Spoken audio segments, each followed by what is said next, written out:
Hey, so we haven't been out here for a while. I got busy. Stuff that was more important than toys needed to happen, so that's happened for the last couple of years.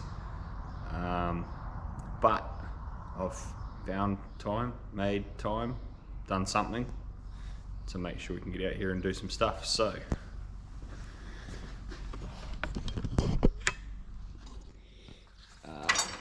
this thing here actually did get finished. Unfortunately, my old camera died and took like 90% of the footage with it, so I had about a minute of putting the intake manifold back on. But there'll be a video on that soon, because we're going to take the intake manifold off and split it in half and see what we can do with the variable intake runner flaps, because they have decided to fall to pieces, I think, because they rattle something terrible when it's just above idle, and it doesn't sound very healthy, and I'm kind of scared to drive it because I don't want one of them to fall in and make stuff self-destruct.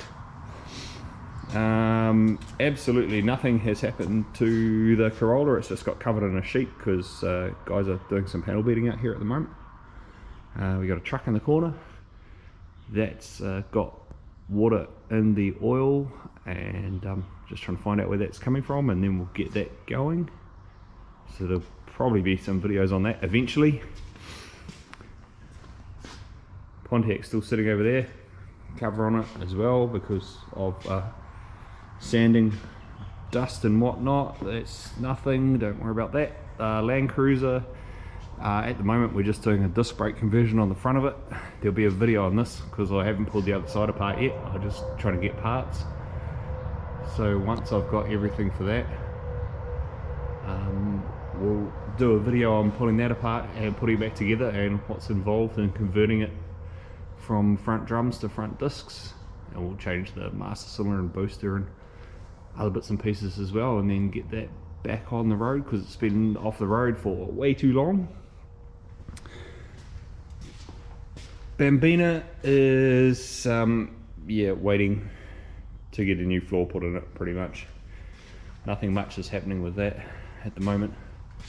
It's probably a little less complete than when it was last hiding in the corner.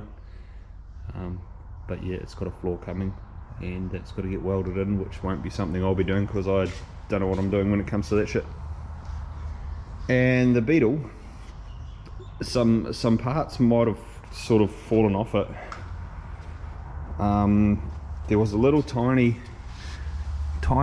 rust hole in this corner, and then this whole panel was made out of bog or bondo or whatever you want to call it.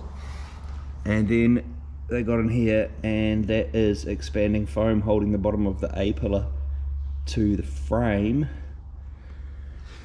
So we're going to pull the body off this and roll the frame out from underneath, or the floor pan out from underneath, or whatever they want to call it, because there's a little bit more rust in this corner here that we've cut a hole in the bottom and just had a look, and it just goes underneath, and there's some more in here, and we've cut a hole there, have a look underneath. So all this stuff is just going to get in the road, so we're just going to lift it up, unbolt the frame, chassis, floor pan, whatever you want to call it, and leave that on the ground and lift the body back up, and it's going to be that easy, honest. It looks really easy, so it'll probably be painful. I've just already pulled the speedo cable out because that runs to the left front wheel on this one. It's an old 1960, runs up through the guard. We just got to pull the choke cable out one way or another, disconnect the steering. There's no wiring pretty much goes to the chassis apart from the brake light switch, which is already disconnected because I put a new master cylinder and brake lines and everything on in through here that you can see, which now that I'm pulling the body off would make it just way easier to do without it there.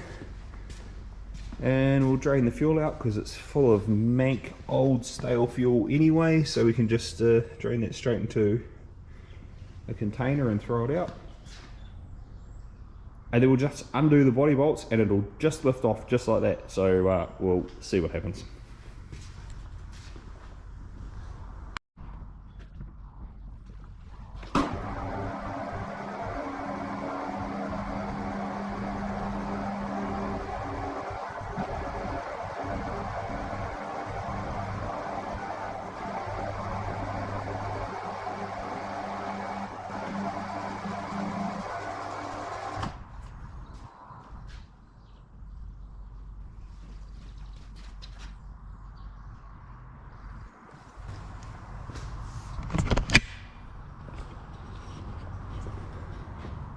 So that choke cable runs all the way through this bit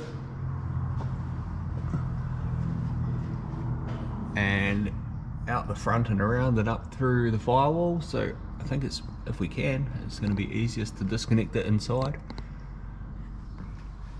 and then we'll disconnect the steering at the rubber donutty thing there. And there's some bolts through the floor there from the inside. Some bolts right along the side here, which, you know, they'll just come undone because why would they? And some more bolts just up here, and that's all I can see. So I've never done it before, but I'm sure it'll work. Oh, and we've got to disconnect this brake line, this nice one that I made that goes through the floor, because it goes through the inside of the car, and of course now it's in the road. So we disconnect that from either end and leave it with the body when it comes up, and we should be sweet. Let's see what happens.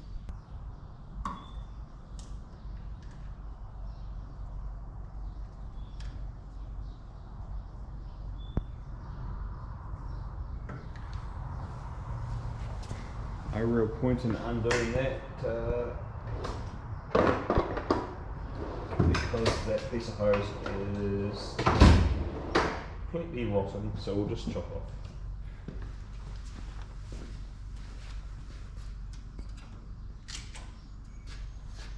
Oh, and nothing's going to come out of there anyway. Sweet. But like I say, the fuel was mank. It's probably hasn't had fuel in it for like 4 years, so.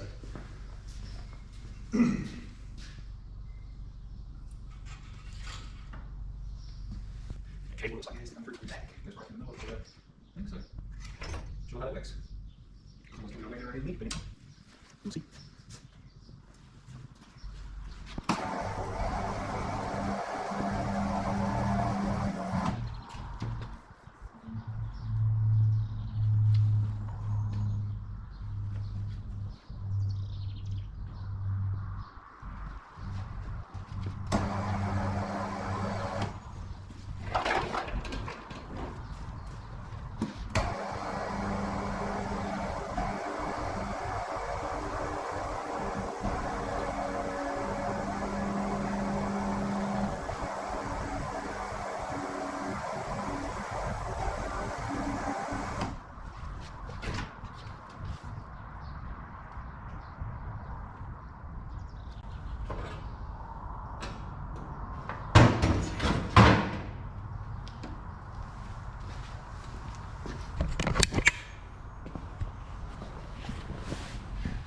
There's an access hole in there for getting at the gear lever, so might tell us something, maybe.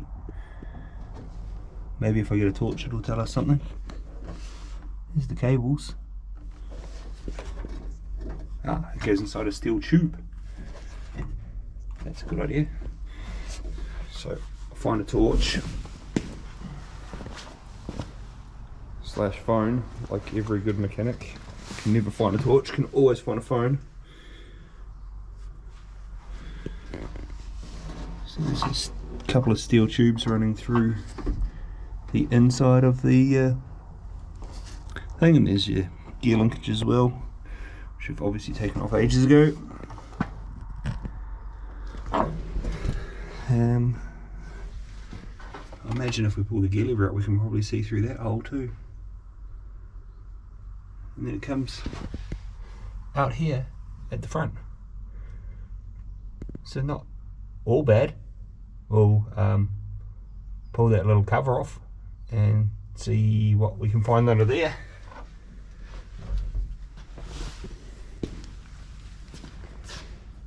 Just turn the torch off first.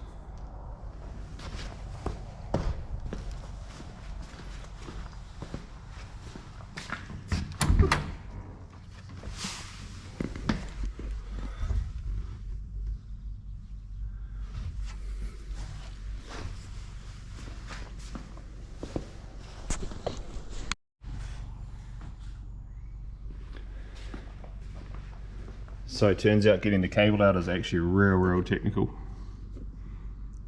It's just in here. You can see, you simply just grab it and pull it through the steel tube that's poking out. See if I can do it with one hand while I'm holding a phone and the camera and everything else under this hand, just like that.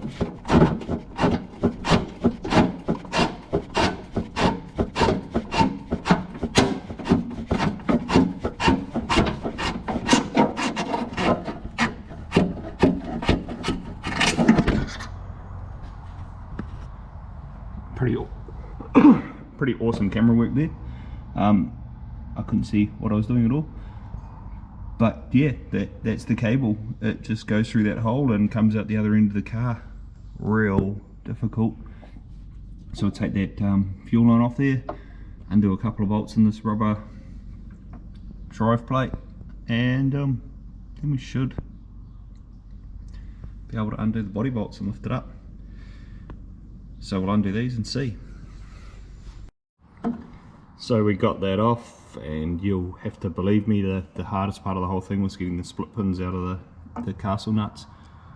Got that off, fuel line's off, looks like it's on, cable's out. We don't actually need to take the brake line out like I thought, because turns out when I thought about it a bit more, it runs through the car, but it just runs on top of the floor, which comes out with the floor pan. So happy days. Okay, so pulled that cover off. It's not important, it doesn't have the choke cable in it, it's just got the accelerator pedal cable. The linkage comes through from the driver's side, just runs straight through the middle, and it's just got a lever on it there that hooks onto a cable. So we'll just put that cover back on and leave that alone for now. So I'm pretty sure I've got everything important undone. Pretty sure, kind of sure. Don't know if there's anything under those hoist pads, probably is, being right in the corner there, but I can't see because the hoist's in the road. So I'm going to take all of these bolts along here out now while it's on the hoist, and it's nice and easy, and then I'll put the front wheels on, put some axle stands under the back there, and let it down on the ground and undo the other bolts, then maybe just put the hoist arms under the side here somewhere, under something anyway, and lift it up and see if anything falls off. There, and there, we'll see.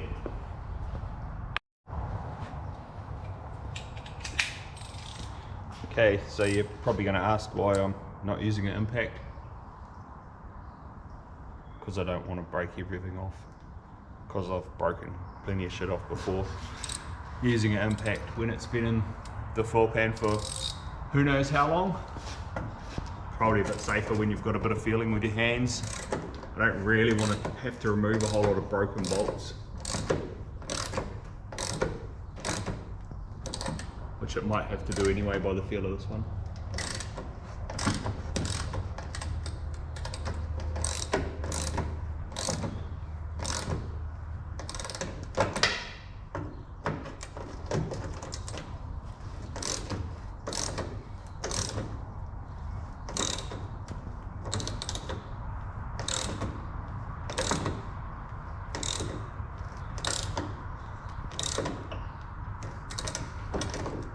Not looking good.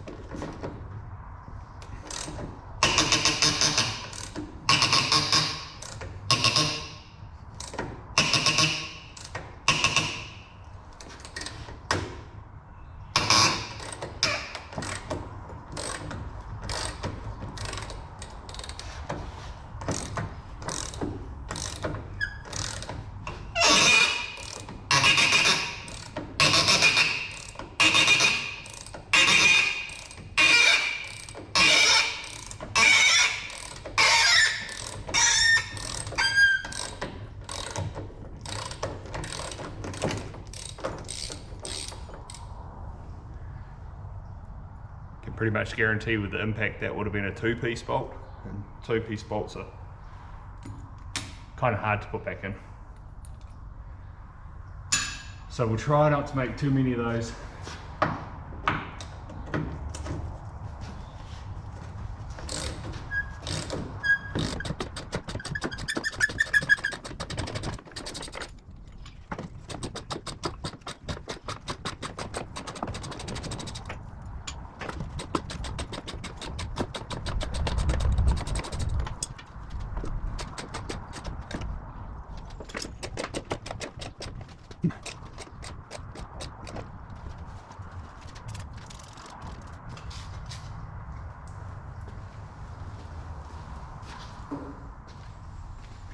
Probably not going to help spraying that there, but who knows.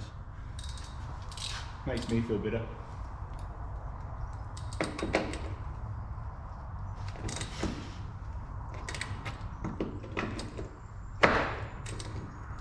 Two-piece bolt.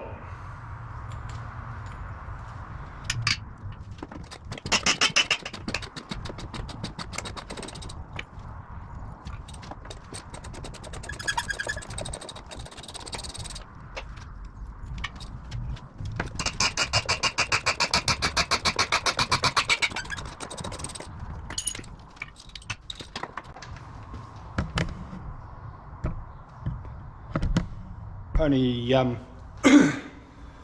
one 2-piece bolt so far on this side, but this one looks like it could be befriending the other one a little bit.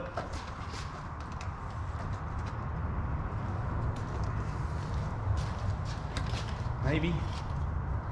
Of course the hoist arm's right in the road to make life easier.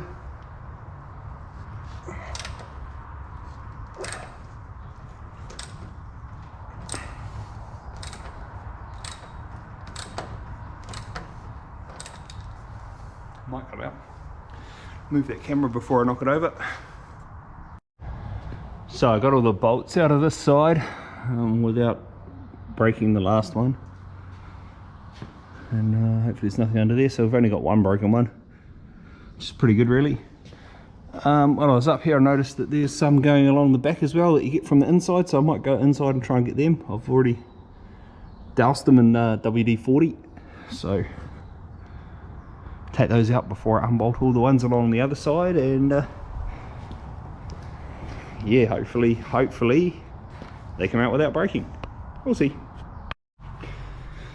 So those bolts came out really easily. There's just two there, two on the other side, and then turns out there's two up the top here that go into the top of this piece. So they're all out, so I'll put it back up in the air, try to take the one across the other side, and hopefully we don't break any, but yeah, I'm not holding my breath.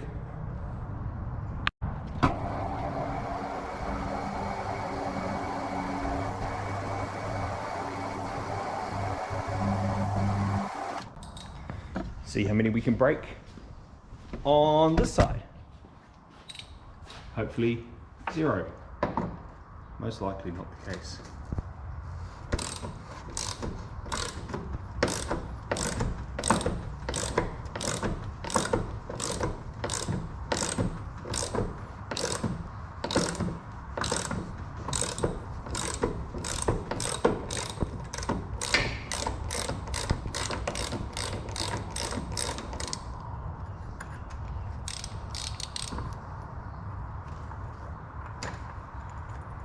Oh, there's one complete one, that's a start.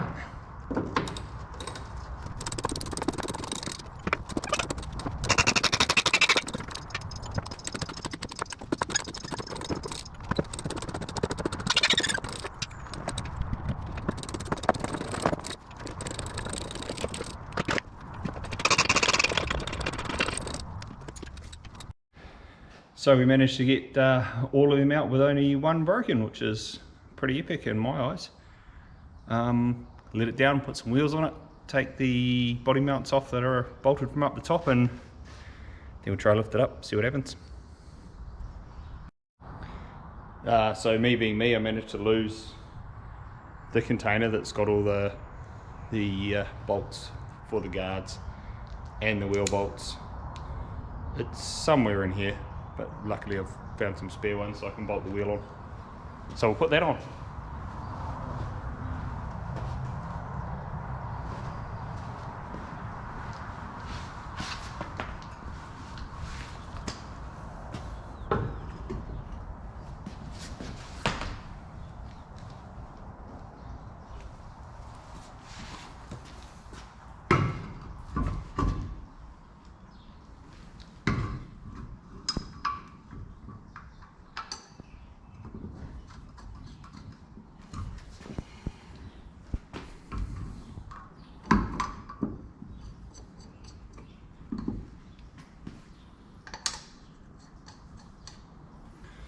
So go find another couple of bolts and put the other one on, and then we'll get some axle stands, undo the body mounts, hope for the best. So we've got it down, it's on the ground now. Just got to undo these two bolts in here, and these ones here. So I'll do that now. I'm not going to film it because my battery's almost flat, and that'll mean I can't film lifting it up, and I really want to do that. So right, it's go time. Found a couple more bolts, took them out, got the arms kind of underneath, so we'll just go gently.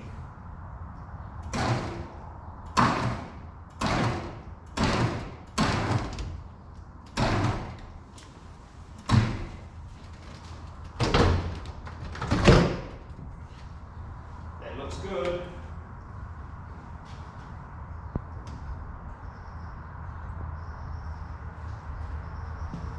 We are officially off the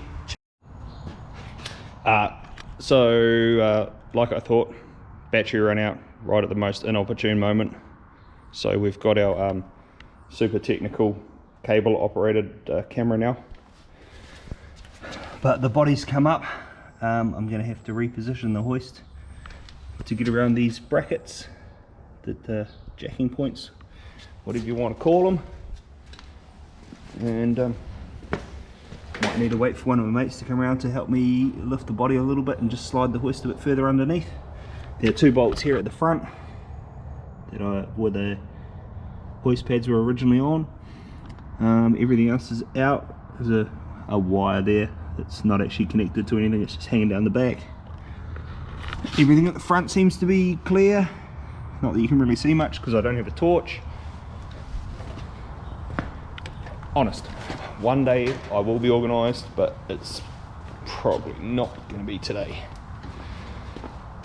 So yeah, she's all off. So what we really need to do now is just keep lifting it up. So obviously the rubber between the body and the floor pan. We'll take that all off and clean it all up. Probably give that floor pan a coat of paint while the panel beaters are doing their thing to the top part, because that's well beyond my skill level. And yeah, so if you like this video and you want to see more of this Beetle, then subscribe and hit the bell and all that sort of carry on. And otherwise there will be other videos on this thing and its horrible intake manifold, which decides to self-destruct, and then maybe, just maybe, I can actually drive this car. I did drive it for a couple of thousand k's after doing the oil leaks, and then hit a pothole and split this rim around the bead, and so that's when I noticed that noise. The wheel was off and it was sitting for a while and the battery went flat. I just had the battery charger on it, started up with the bonnet open and walked around the front and went, oh shit. So there'll be another video on that at least, of what we do with the manifold, probably a couple, because what I want to do is split it and try and 3D print the flaps to go in there, perhaps see what happens. The truck, that is going to be getting back on the road, so there's going to be quite a bit to do on that. Don't know how many videos I'll actually make. It's a 1980 R model Mac, that one, There's another one out there that's a 78. That one does go, kind of. It needs the primer pump on the injector pump fixed because the seal in the bottom's fallen apart, so I can't prime it, so it won't start. But if I do prime it, it will start, and it needs some batteries which are sitting in the back of my ute. Land Cruiser, we'll just get the front on that and get it road legal and drive it for a bit. This motor's going in it. 1 FZFE out of a 80 series Land Cruiser petrol. That'll go in it with that gearbox when I get around to putting it back together. That's just a Land Cruiser 5-speed. Good bit of gear. Pontiac, that is getting a 6-speed 6L80 in it. I've got the computer for it inside. I've got the trans, it's just in many pieces, but well, when I get the Land Cruiser off the hoist, put that up and pop the trans out of it that's in there now. It's a big cast iron Hydromatic, so not very exciting. Not the best performance, reliable as the day is long though. Take that out and we'll just put an empty case in so we can get everything set up. I've got a bell housing adapter which I'm probably not going to use. I'll probably just use it to mount up, and then we'll make our own one to make it a bit prettier because it's just a hunk of steel with some holes drilled in it. Got to mount a starter, got to use a flex plate because these they have just a flat plate with no ring gear on it. The ring gear's on the I'm going to call it the converter, but it's not a converter, the fluid coupling.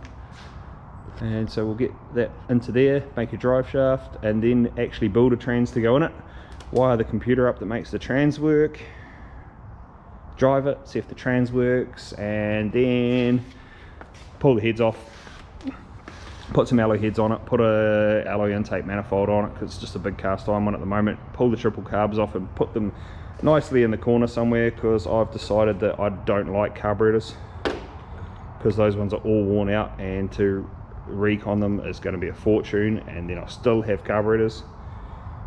So we'll put EFI on it, proper EFI, because I like EFI, and run like a Haltech or Link or something like that, and put some aircon on it, and then it'll be sweet to drive everywhere. It's sweet to drive everywhere now, but it's really hot in the summer, which is the best time to drive it because it doesn't go rusty when you're driving around in the summer, not like now when the sky is grey and it is humid and it is raining, and it has rained for, I don't know, probably a month pretty much every day.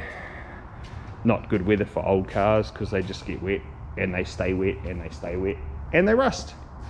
Hey, would you look at that? Corolla, nothing much is going to happen with that, I don't think, in the near future, but the next step is to mount the engine, which is currently mounted using bits of wood sitting under the oil filter, which is probably not really going to work in the real world, so we'll do something with that. And that's pretty much it. We've still got a KP60 something 2-door bug-eye Starlet.